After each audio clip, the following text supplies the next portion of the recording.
रमन और होशियार कौन। एक दिन रमन के घर पर, बेटा तुम्हें खूब पढ़ना लिखना चाहिए ताकि तुम क्लास में फर्स्ट आओ। जब मैं तुम्हारी उम्र का था तो बड़ा होशियार था। क्लास में जो सवाल किसी को नहीं आता था वह मैं हल कर देता था। अब भी दफ्तर में सभी मेरी अकल का सिक्का मानते हैं। रमन का बेटा, पापा क्या आप मेरे एक सवाल को हल करेंगे? बोलो। जब एक बच्चा पैदा हुआ तो उसके पिता ने उसके नाम से 100 रुपए गुल्लक में डाल दिए। बच्चे के हर जन्मदिन पर वह 100 रुपए गुल्लक में डाल देता। जब वह लड़का 20 वर्ष का हुआ तो गुल्लक तोड़ी गई, उसमें से सिर्फ 500 ही निकले। ये कैसे हुआ? रमन, कई बार वह गुल्लक में पैसे डालना भूल गया होगा। नहीं, किसी ने गुल्लक में से रुपए चुरा लिए होंगे। गलत। तो फिर क्या हुआ? वह बच्चा 29 फरवरी को पैदा हुआ था। रमन, आजकल के बच्चे बड़ों के भी कान काटते हैं।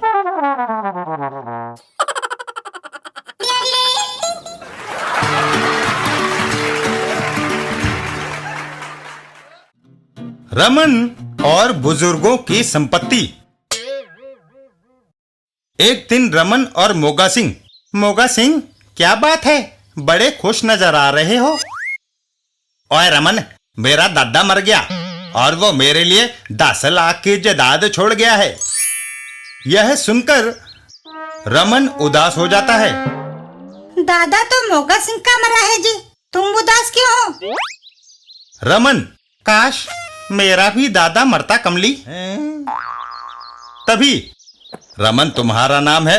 बिल्कुल, डिब्रूगढ़ में तुम्हारा दादा मर गया है। यह सुनकर रमन खुश हो जाता है। सच? कमाल है। मरते वक्त उन्होंने तुम्हें अपना उत्तराधिकारी बनाया था। वो तो मैं हूं ही। उनका लेन देन का हिसाब करने के बाद वे तुम्हें 50,000 का कर्जदार छोड़ गए हैं। यह सुनकर रमन ढेर हो जाता है।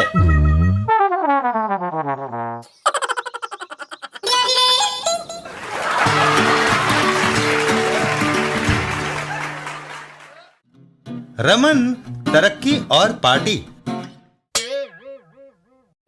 एक दिन ऑफिस में, अरे रमन, खुशखबरी, बॉस ने तुम्हारी तनख्वाह बढ़ा दी है। अच्छा? मैं एक अरसे से बॉस से तनख्वाह बढ़ाने को कह रहा था। तुम्हारे मन की मुराद पूरी हो गई प्यारे। अब दफ्तर के स्टाफ के लिए बढ़िया पार्टी हो जाए। रमन पैसे निकालता है। यह लो 100 रुपए, सबके लिए कोल्ड ड्रिंक्स और मिठाई मंगवा लो। नथो, आओ बाहर के रेस्तरां से कोल्ड ड्रिंक्स और मिठाई ले आओ। थोड़ी देर बाद, वाह, रमन भी क्या दरिया दिल आदमी है। सभी लोग पार्टी को एंजॉय करने लगते हैं। आज की पार्टी लाजवाब रही। रमन, यार तुमने यह तो बताया नहीं कि बॉस ने मेरी तरक्की कितने रुपए की है? 5 रुपए की है।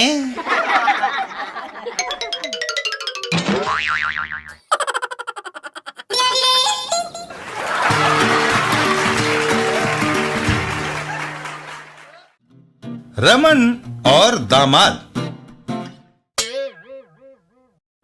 एक दिन रास्ते में, दोस्त खलीफा, तुम्हारे साथ यह कौन सज्जन है? रमन, ये मिर्जा अकरम हैं। आप बनबानो के अब्बा मियां रबाची से मेरी शादी की सिफारिश करेंगे। रमन आगे चल देता है। मेरी शुभकामनाएं। शुक्रिया। बनबानो के घर के सामने, मियां रबाची, आपके बेटे से मेरी शादी की सिफारिश करने मिर्जा अकरम आए हैं। मैं किसी घसियारे की सिफारिश नहीं मानता। जनाब, मैं कोई मामूली आदमी नहीं हूँ। बड़े चौक में मेरी गोश्त की दुकान है। मेरा माल दुबई को एक्सपोर्ट होता है। अब्बा की 5 एकड़ की जमीन है। हर रोज वक्त पर नमाज पढ़ता हूँ। यह सुनकर, तब तो तुमसे अच्छा दामाद मुझे कहाँ मिलेगा भाई?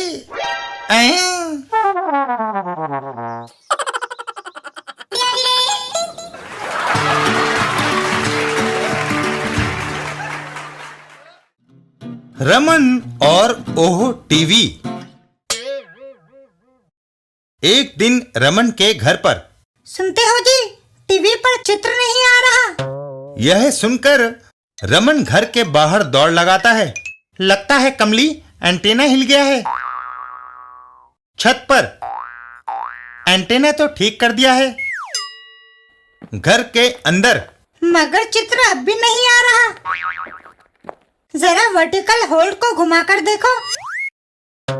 कोई फर्क नहीं पड़ा। फाइन ट्यूनिंग से एडजस्ट करके देखो। उससे तो और भी खराब हो गया है कमली। जरा कंट्रास्ट नॉब को दाएं घुमाओ, थोड़ा बाएं घुमाओ, फिर दाएं, फिर। रमन आखिरकार हार कर बैठ जाता है। ओह, मैं तो हार गया। तभी माफ कीजिएगा, तकनीकी खराबी के कारण आप कुछ देर तक हमारा प्रोग्राम नहीं देख सके हैं।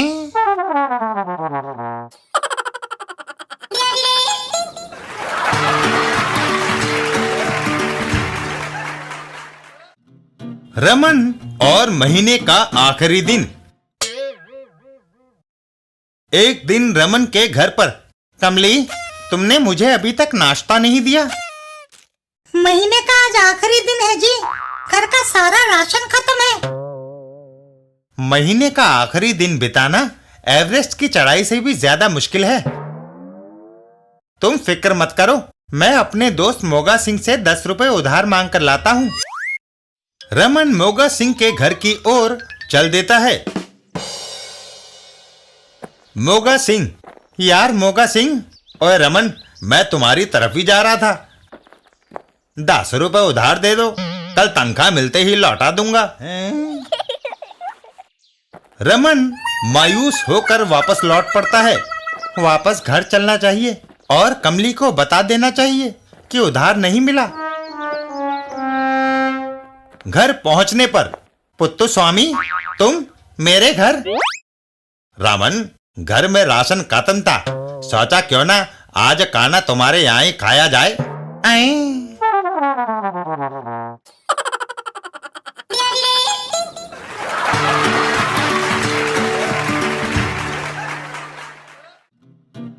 रमन और गुलदस्ता। एक दिन रमन और उसका बॉस। रमन, आज मेरी शादी की सालगिरह है। मेरी बीवी घर में मेरा इंतजार करती होगी, पर आज देर रात तक दफ्तर में काम है, इसलिए तुम मेरे घर जाओ और मेरी तरफ से मेरी बीवी को यह गुलदस्ता भेंट करो। आकर मुझे बताना कि मेरी बीवी को यह तोहफा कैसा लगा। रमन वहां से चल देता है और रमन बॉस के घर में घुस जाता है। आपके पति ने शादी की सालगिरह का गुलदस्ता भेजा है। और फिर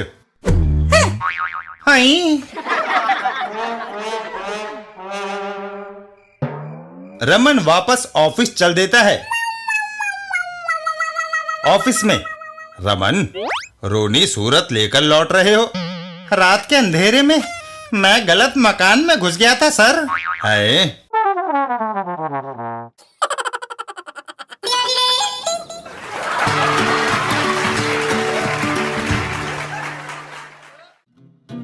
रमन और हिचकी। एक दिन रमन के घर पर। कमली, मुझे हिचकी आ रही है। पानी पी लो, ठीक हो जाएगी। रमन पानी पीता है। कमली, अब भी हिचकी आ रही है। दही में चीनी डालकर खा लो। रमन वैसा ही करता है। कमली, अब भी हिचकी आ रही है। थोड़ी देर तक शीर्षासन लगाओ। रमन शीर्षासन लगाता है।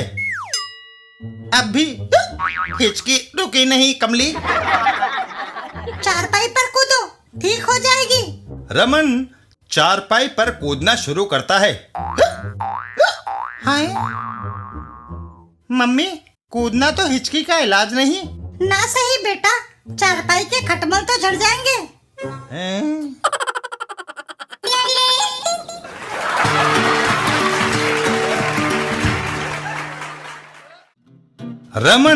और जाले की मकड़ी।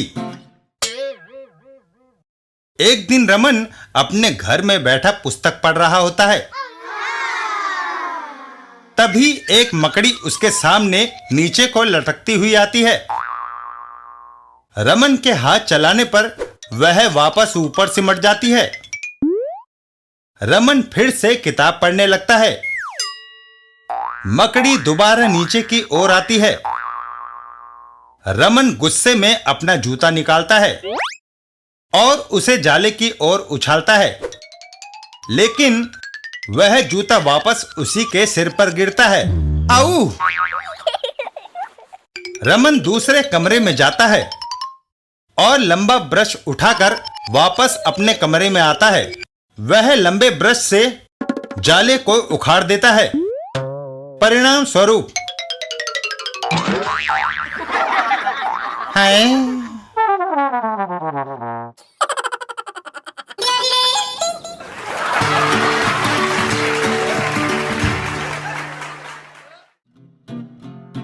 रमन को बचाओ। एक दिन खलीफा और मोगा सिंह रमन को नदी में देखते हैं। मोगा सिंह, देखो वो कौन डूब रहा है। अरे वो तो अपना रमन है, उसे तैरना नहीं आता। हमें उसे बचाना चाहिए मोगा सिंह, पर मुझे भी तैरना नहीं आता। तुम्हें? मुझे भी नहीं आता। और हम शोर तो मचा ही सकते हैं। और दोनों शोर मचाने लगते हैं। अब बचाओ बचाओ। तभी एक खान वहां से गुजरता है। अरे क्यों चिल्लाता है? खान, हमारा साथी डूब रहा है, पर हमें भी तैरना नहीं आता। तभी रमन किनारे की ओर बढ़ता है। और देखो, रमन किनारे के और नजदीक आता है और फिर ओए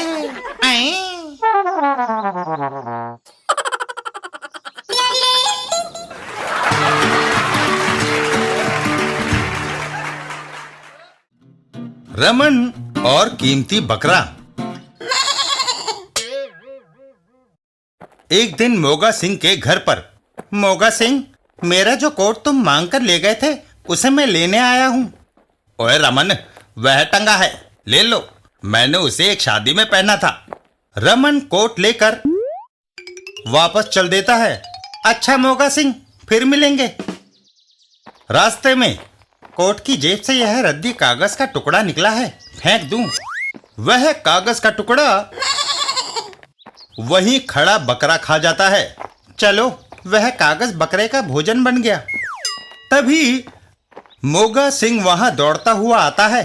ओए रमन, रुकना, उस कोट की जेब में मेरा 50,000 का बैंक ड्राफ्ट रखा था। मोगा सिंह, उसे तो बकरा खा गया। बकरे को खरीदकर हम इसके पेट से वह बैंक ड्राफ्ट निकाल सकते हैं। ओ भाई, बकरे का मूल्य क्या है? 50,500 रुपए। इतना महंगा? उसके पेट में 50,000 का बैंक ड्राफ्ट जो है। तभी मोगा सिंह की बीवी वहां आती है। सुनो जी, कोट की जेब से बैंक ड्राफ्ट निकालकर मैंने अपने पास रख लिया था। जो बकरे ने खाया है वह रद्दी कागज था। यह सुनकर मोगा सिंह खुशी खुशी वापस चल देता है। बाबूजी, चलो बकरे के 200 रुपए ही दीजिए।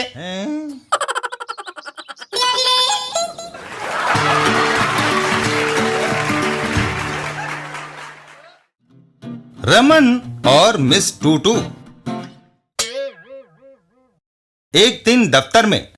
सर, क्या मैं अंदर आ सकता हूं? नहीं। जब से नई स्टेनो मिस टूटू आई है, बॉस बारूद फट स्टाफ से मिलता ही नहीं। बॉस के केबिन में। अब 35वां लेटर लिखो। Dear sir. ओए रमन, उस वक्त बॉस मशगूल होगा, दोबारा इजाजत मांग कर देखो। रमन वैसा ही करता है। सर, क्या मैं अंदर आ? नहीं। मिस टूटू 40वीं चिट्ठी लिखो। केबिन के बाहर। ओए रमन, बुड्ढा ऐसे नहीं मानेगा, उसे सबक सिखाना पड़ेगा। रमन, तुम अपना कान इधर लाओ। और फिर, हेलो मिसेस बारूद भट्ट, आप काफी दिनों से दफ्तर नहीं आई। मैं अभी आ रही हूँ। थोड़ी देर बाद, वह कहाँ है? अपने कमरे में, बॉस के केबिन में। अच्छा, तो तुम दफ्तर में रंगरलियां मनाते रहते हो? मगर मैं स्टेनो को लेटर डिक्टेट करा रहा था। अब तुम जितने चाहो लेटर डिक्टेट कराते रहो। है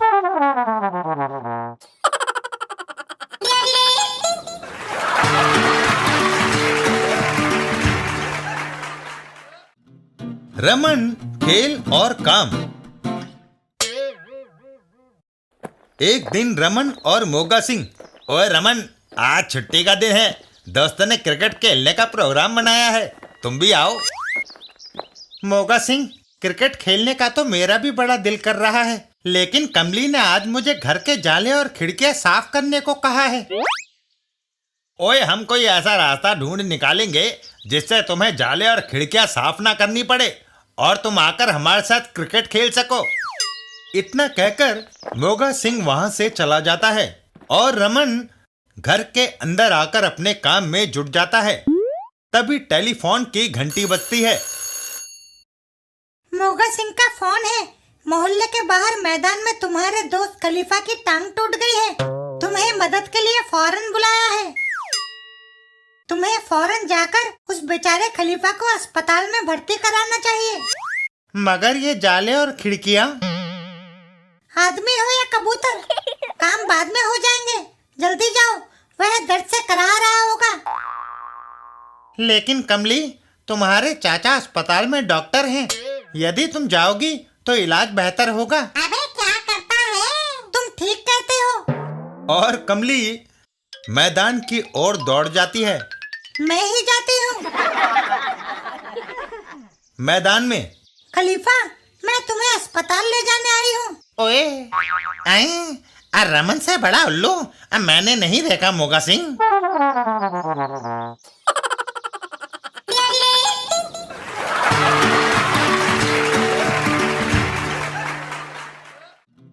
रमन और कोयल या कौवा। एक दिन रमन और मोगा सिंह। ओए रमन, देखो पेड़ पर बैठी वो कोयल कितनी खूबसूरत लग रही है। मोगा सिंह, तुम्हें पक्षियों की इतनी भी पहचान नहीं है। वो कोयल नहीं, कौवा है। ओए, तुम क्या समझते हो? मैं कोयल और कौवे में फर्क नहीं कर सकता, वो कोयल ही है। मोगा सिंह, तुम्हारी आंखें कमजोर हो गई हैं। चश्मा लगवाओ, वो कौवा है। ओए, शर्त लग गई। अगर वो कौवा हुआ तो मैं तुम्हें 10 रुपए दूंगा, कोयल हुई तो तुम मुझे 10 देना। मंजूर। तभी खलीफा वहां आता है। ओए खलीफा, बताओ वो कोयल है या कौवा? खलीफा उसे गौर से देखता है। अब वो 100% कोयल है भाई। रमन रुपए मोगा सिंह को देता है। ये लो मोगा सिंह, 10 रुपए। और वहां से चल देता है। तभी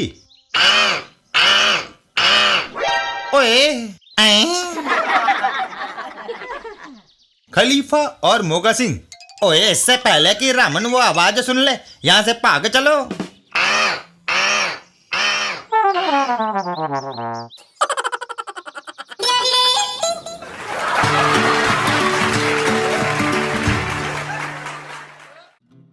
रमन और मकान का पेंट।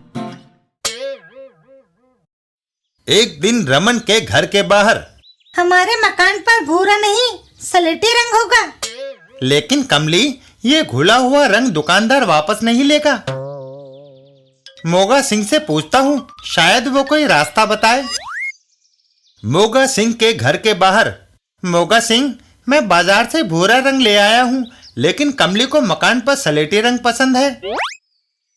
ओए रमन, मैं स्लेटी रंग ले आया हूं, लेकिन मेरी बीवी को पूरा रंग पसंद है। क्यों ना हम आपस में रंग बदल ले। वाह, दोनों की बीवियों के मनपसंद का रंग हो जाएगा। और फिर कमली, मैं बदल कर सलेटी रंग ले आया हूँ। रमन, मैंने दोबारा सोचा और तय किया कि हमारे मकान पर भूरा रंग ही सुंदर लगेगा। मैं मोगा सिंह से अपना भूरा रंग वापस ले आता हूँ। मोगा सिंह के घर पर मैं तुम्हारी पसंद का रंग ले आया। मैंने फिर सोचा अपने घर पे स्लेटी रंग ही अच्छा लगेगा। ओए, मैं जाकर रमन से अपना रंग वापस ले आता हूँ। रमन और मोगा सिंह आपस में टकरा जाते हैं और एक दूसरे के रंग में सराबोर हो जाते हैं। ओए, हैं?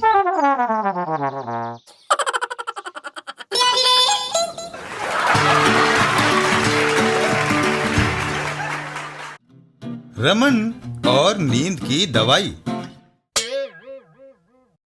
एक दिन रमन मोगा सिंह के घर पहुंचा।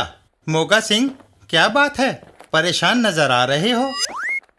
अरे रमन, एक हफ्ते से मुझे नींद नहीं आ रही। किसी डॉक्टर को दिखाया? कोई दवा खाई तुमने? ओए, दर्जनों नींद की गोलियां खा चुका हूं, पर कोई असर ही नहीं हुआ। रमन दौड़ कर बाहर जाता है। मैं अभी किसी अच्छे डॉक्टर को लाता हूँ। रास्ते में खलीफा बाराबंकवी, कहो इधर कैसे?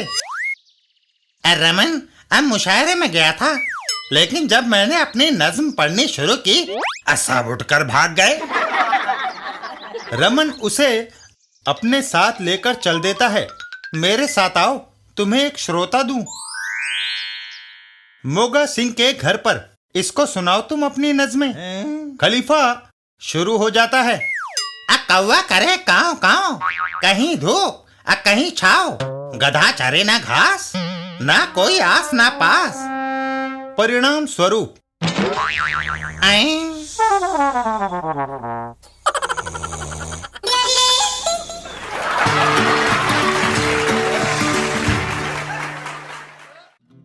रमन और ओलंपिक की तैयारी। एक दिन रमन, खलीफा और मोगा सिंह, हमें कुछ ऐसा करना चाहिए जिससे देश का नाम ऊंचा हो। ओए, क्या?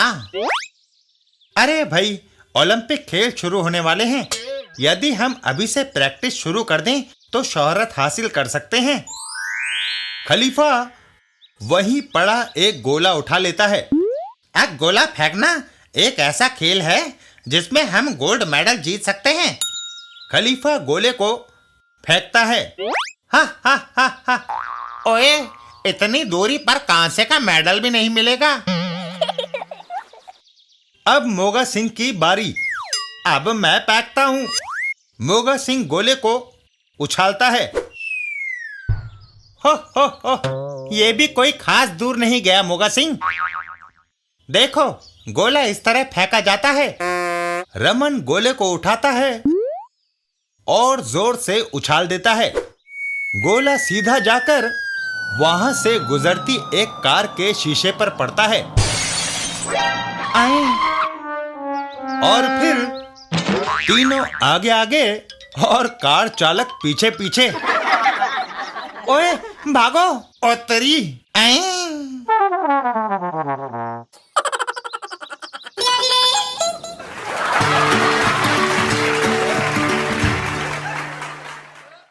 रमन और पैसा कैसे बनाया जाता है। एक दिन रमन, खलीफा और मोगा सिंह, रमन, मोगा सिंह, आओ हम एक खेल खेलें। कौन सा? हम में से हर एक 10-10 रुपए डाले, तीनों के मिलाकर 30 रुपए हो जाएंगे। फिर हम तीनों उस कुत्ते को अपनी ओर बुलाएंगे। वह जिस किसी के पास चला आए, 30 रुपए उसी के। यह सुनते ही वह दोनों खलीफा को रुपए दे देते हैं। वाह, ये लो मेरे 10। ओए, ये मेरे 10 रुपए।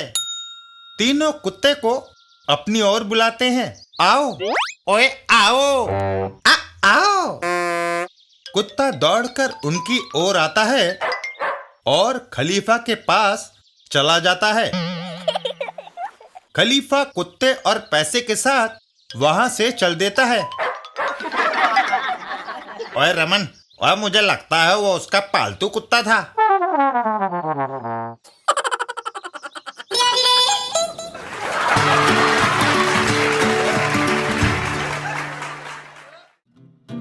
रमन और ठंडी हवा। एक दिन रमन के घर पर, वाह, गर्मियों में डेजर्ट कूलर की ठंडी हवा कितना लुत्फ देती है। अरे, अब गर्म हवा आने लगी। कूलर में पानी खत्म हो गया है। यह सुनकर रमन घर से बाहर चल देता है। मैं जाकर उसमें पानी डालता हूँ। वह पानी का पाइप लेकर कूलर में लगा देता है। पानी का पाइप कूलर में लगा दिया है। घर के अंदर हैं? अब भी वह गर्म हवा दे रहा है। तुम्हें कूलर में पानी लगाए काफी देर हो गई है, फिर भी यह कमरा ठंडा क्यों नहीं हो रहा? रमन तेजी से बाहर दौड़ता है। जाकर देखता हूँ। हैं?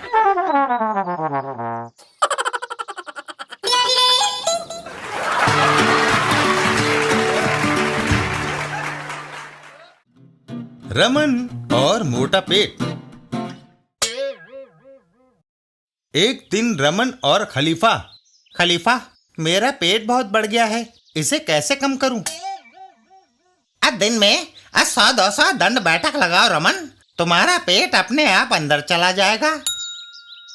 अरे, आजकल की व्यस्त जिंदगी में दंड बैठक लगाने के लिए किसके पास वक्त है? तो डाइटिंग शुरू कर दो। ना बाबा ना, मैं आलू के पराठे और देसी घी का हलवा नहीं छोड़ सकता। तो फिर पेट पर कसकर बेल्ट बांध लो। कोई फायदा नहीं, बेल्ट जब खोलो पेट अपने पहले आकार में आ जाता है। रमन, एक और तरीका है भाई, जिससे तुम्हारा पेट घट सकता है। वो क्या? तुम आंखें बंद करके लेट जाओ और फिर देखो मेरा कमाल। रमन वैसा ही करता है और खलीफा एक बड़ा सा रोलर लेकर रमन के पेट पर चढ़ा देता है। मैंने पेट कम करने को कहा था, ना कि पापड़ बनाने को खलीफा।